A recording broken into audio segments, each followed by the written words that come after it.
ಅಲ್ಲ overall crime rate increase ಆಗ್ತಾ ಇದೆ, ಎಸ್ಪೆಷಲಿ ಎಲೋಪ್ ಕೇಸಸ್ ಅಂತ ಏನು ಹೇಳ್ತೀವಿ.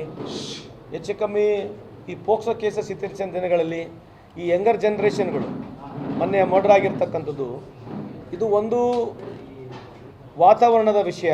ನಾನೇನು ಈ ಕ್ರೈಮ್ಗಳಿಗೆ ಯಾವುದು ಸರ್ಕಾರಗಳು ಪ್ರಚೋದನೆ ಕೊಡೋದಲ್ಲ, ಬಿಟ್ಟು ನೀವು ಎಣ್ಣಿ ನಾವು ಕೂಡ ಸೊಸೈಟಿಲಿ ಎಲ್ಲೋ ಒಂದು ಸ್ವಲ್ಪ ಬದಲಾವಣೆ ತರಬೇಕು. ಪೇರೆಂಟ್ಸ್ ಕೂಡ ಮೊನ್ನೆ ನೋಡಿ 16 ವರ್ಷದ ಮಕ್ಕಳು ಮರ್ಡರ್ ಆಗಿರ್ತಕ್ಕಂಥದ್ದು, ಪೇರೆಂಟ್ಸು ಮಕ್ಕಳನ್ನ ವಾಚ್ ಮಾಡಲೇಬೇಕು. ಇಟ್ಸ್ ಹೈ ಟೈಮ್ ನಾವು. We cannot keep on blaming any government for that murder. I am not trying to defend government. ನಾವು ಸಾರ್ವಜನಿಕರು ನಮ್ಮ ತಂದೆ ತಾಯಿಗಳು ಅವ್ರ ಮಕ್ಕಳನ್ನು, ನಾವು ಸಮಾಜದಲ್ಲಿ ನಮ್ಮ ಮಕ್ಕಳನ್ನು ಯಾವ ರೀತಿ ಇರ್ತಾರೆ ಏನಿಲ್ಲ, ಪಾನ್ ಪರಾಗ್ ತಂದು ಕುಡಿತಾರೆ, ಡ್ಯಾನ್ಸ್ ಮಾಡ್ತಾರೆ, ಇದನ್ನೆಲ್ಲ ನಾವು ನಮ್ಮ ತಂದೆ ತಾಯಿಗಳು ಸಮಾಜದಲ್ಲಿ ನಮ್ಮ ಮಕ್ಕಳನ್ನ ನಾವು ಯಾವ ರೀತಿ ಬೆಳೆಸ್ತಿರ್ತಕ್ಕಂಥದ್ದು ಕೂಡ ಒಂದು ಪ್ರಶ್ನೆ ಇದೆ. ನಾನೇನೆಲ್ಲ ಸಾರಸಕಟವಾಗಿ ಎಲ್ಲರನ್ನ ಬ್ಲೇಮ್ ಮಾಡ್ತಾ ಇಲ್ಲ.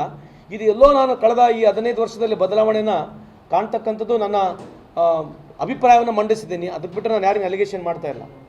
ಅಲ್ಲ, ಕೆಲವು ಸಂದರ್ಭದಲ್ಲಿ ಆಗಿರ್ಬೋದು, ನನಗೆ ಮಾಹಿತಿ ಇಲ್ಲ. ಯಾಕಂದ್ರೆ ಇವತ್ತು ಹೇಳಿರ್ತಕ್ಕಂಥದ್ದು ಇದು ಏನಾಗಿದೆ, ಅಟಾನಮಸ್ ಬಾಡಿ ಆಗಿರೋದ್ರಿಂದ ಕೆಲವರಿಗೆ ಏನಾಗಿದೆ, ಪೊಲಿಟಿಕ್ಸ್ ಇಂಟ್ರೆಸ್ಟ್ ಭಾಳ ಆಗಿಬಿಟ್ಟಿದೆ ಇತ್ತೀಚಿನ ದಿನಮಾನಗಳಲ್ಲಿ.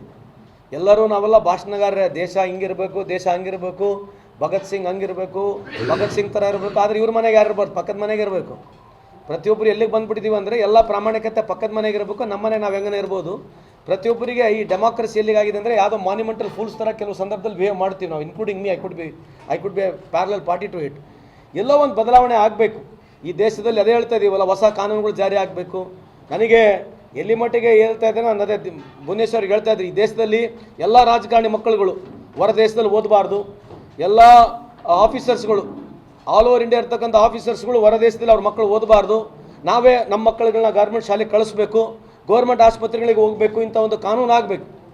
ಇದು ಬದಲಾವಣೆ ಆಗಬೇಕಂದ್ರೆ ಯಾವುದೋ ಹೊಸತನ ಬರ್ತಕ್ಕಂಥದ್ದು ನನ್ನ ವೈಯಕ್ತಿಕ ಅಭಿಪ್ರಾಯ. ಇದೇ ನಾನು ಹೇಳೋಕ್ಕಾಗಲ್ಲ, ಯಾಕಂದರೆ ನಾನು ಹೇಳ್ಬಿಟ್ಟು ಹುಸೆ ಆಗಬಾರ್ದು. ಯಾಕಂದರೆ ಕೆಲವು ಸಂದರ್ಭದಲ್ಲಿ ಎಲ್ಲ ಇಲಾಖೆಯವರು, ಎಲ್ಲ ಜಿಲ್ಲೆಯವರು ದುಡ್ಡು ಜಾಸ್ತಿನೇ ಕೇಳ್ತಾ ಇದ್ದಾರೆ. ಒಂದೆರಡು ಪ್ರಮುಖವಾಗಿ ಹಾಸ್ಟೆಲ್ಗಳನ್ನ ಜಾಸ್ತಿ ಮಾಡಬೇಕಂತಕ್ಕಂಥದ್ದು ಒಂದು ಆದ ಇದೆ. ಆಮೇಲೆ ವರ್ಲ್ಡ್ ಕ್ಲಾಸ್ ಒಂದು ಇಂಟರ್ನ್ಯಾಷನಲ್ ಲೈಬ್ರರಿ ಮಾಡಬೇಕೆಂಬುದು ಕೆಲವು ನಮ್ಮ ಇಚ್ಛೆ ಇದೆ. ಇಂಟರ್ನ್ಯಾಷನಲ್ ಸ್ಟೇಡಿಯಂ ಮಾಡಬೇಕಂತಕ್ಕಂಥದ್ದು ಒಂದು ಪ್ರಯತ್ನ ಇದೆ. ಸೊ ಎಲ್ಲದಕ್ಕೂ ದುಡ್ಡು ಬೇಕು. ಬಟ್ ಇವು ಪ್ರಮುಖವಾದಂಥ ವಿಚಾರಗಳು ತಮ್ಮ ಜೊತೆ ಹಂಚ್ಕೊಳ್ತಾ ಇದ್ದೀನಿ. ಅಲ್ಲ, ಸೇಮ್ ಟೈಮಿಗೆ ಆಗುತ್ತೆ. ಗ್ರಾಮ ಪಂಚಾಯತಿ ಇಟ್ ವಿಲ್ ಬಿ ಒಂದು ಶೆಡ್ಯೂಲ್ ಟೈಮ್ನಲ್ಲಿ ಮಾಡ್ತೀವಿ.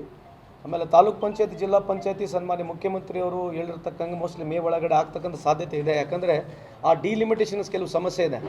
ಯಾಕಂದರೆ ಕೆಲವರು ಅಪ್ಗ್ರೇಡ್ ಆಗ್ತಿದ್ದಾವೆ, ತಾಲೂಕ್ ಪಂಚಾಯತಿಗಳು, ಟೌನ್ ಮುನ್ಸಿಪಾಲಿಟಿ ಕೆಲವು ಅಪ್ಗ್ರೇಡ್ ಆಗ್ತಿದ್ದಾವೆ. ಅದಕ್ಕಾಗಿ ಅದ್ರ ಜೊತೆಗೆ ರಿಸರ್ವೇಷನು ಇವತ್ತು ಸಮರ್ಪಕವಾಗಿ ಹೈಕೋರ್ಟಿನ ಏನೋ ಒಂದು ಮಾರ್ಗದರ್ಶನದ ಮೇಲೆ ಖಂಡಿತವಾಗ್ಲೂ ಆಗುತ್ತೆ. ಸೇಮ್ ಟೈಮ್ನಲ್ಲಿ ನಾನು ಹೇಳಿರ್ತಕ್ಕಂಥ ಹೆಚ್ಚು ಕಮ್ಮಿ ಆ ಟೈಮ್ನಲ್ಲಿ ಆಗುತ್ತೆ.